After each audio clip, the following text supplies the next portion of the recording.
अस्सलाम वालेकुम मेरे मोहतरम नाजरीन और सामीन। आज की इस खुसूसी नशस्त में हम एक ऐसे मौजू पर बात करने जा रहे हैं जो बज़ाहिर बहुत सादा मालूम होता है, लेकिन उसकी गहराई में पूरी कायनात का फ़लसफ़ा और दीन इस्लाम की रूह पोशीदा है। आपने अक्सर मसाजिद में देखा होगा कि लोग बहुत तवील सजदे करते हैं, तस्बीहात पढ़ते हैं और अपनी इबादत में मग्न रहते हैं। ये एक निहायत खूबसूरत और काबिल सताइश अमल है, क्योंकि खालिक हकीकी के सामने सर मसजूद होना बंदगी की महराज है।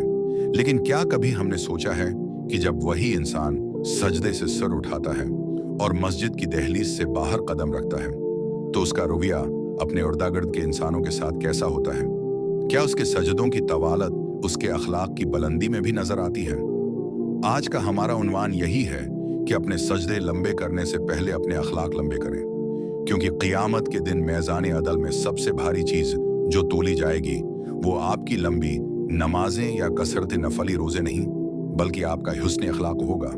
तसव्वुर कीजिए इस मंजर का जब सूअर फूंका जाएगा, ज़मीन अपनी तमाम तर बसात लपेट चुकी होगी और तमाम इंसान अपने रब के हुजूर खड़े होंगे।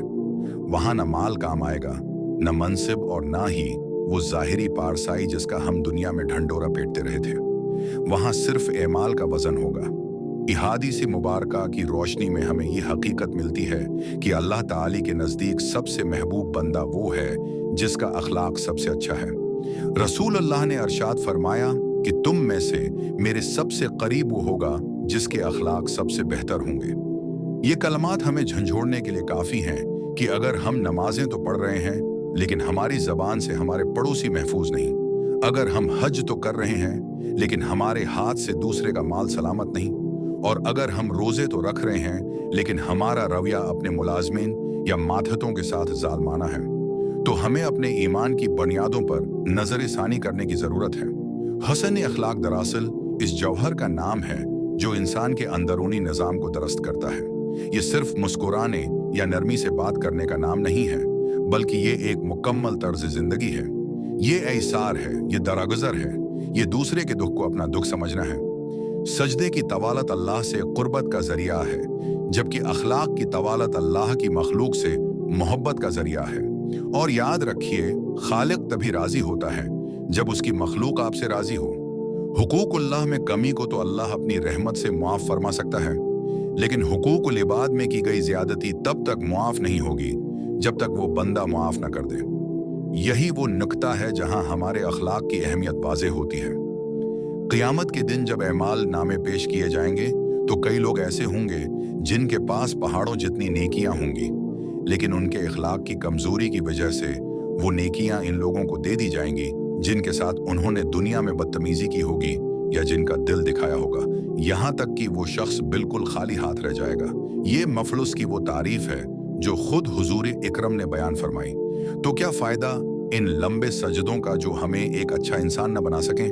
क्या फायदा इस पेशानी पर मौजूद सजदे के निशान का जो दूसरों को हकारत की नजर से देखती हो? आपके अखलाक की बुलंदी तब शुरू होती है जब आप गुस्से में हों और खामोश रहें, जब आप ताकतूर हों और मुआफ कर दें, जब आप सच्चे हों लेकिन बहस ना करें, और जब आप किसी की ऐब जोई करने के बजाय अपने ऐबों पर नजर रखें। यही वो लंबा अखलाक है जिसकी तलकीन हमें हमारा दीन करता है।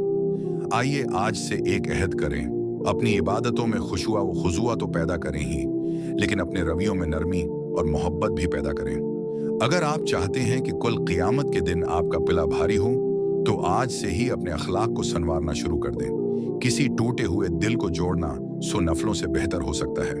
किसी की जरूरत पूरी करना आपको अर्श इलाही के साए तले जगह दिला सकता है। याद रखिए, सजदा मिट्टी पर होता है, लेकिन अखलाक आसमानों तक जाता है। दुआ है कि अल्लाह ताला हमें सिर्फ सजदा गुजार ही नहीं, बल्कि बेहतरीन अखलाक वाला इंसान भी बनाए। हमें तौफीक दे कि हम अपने कौल और फेल से किसी का दिल न दिखाएं और रोज़े क़ियामत रसूल अल्लाह के शफायत याफ्ता लोगों में शामिल हों।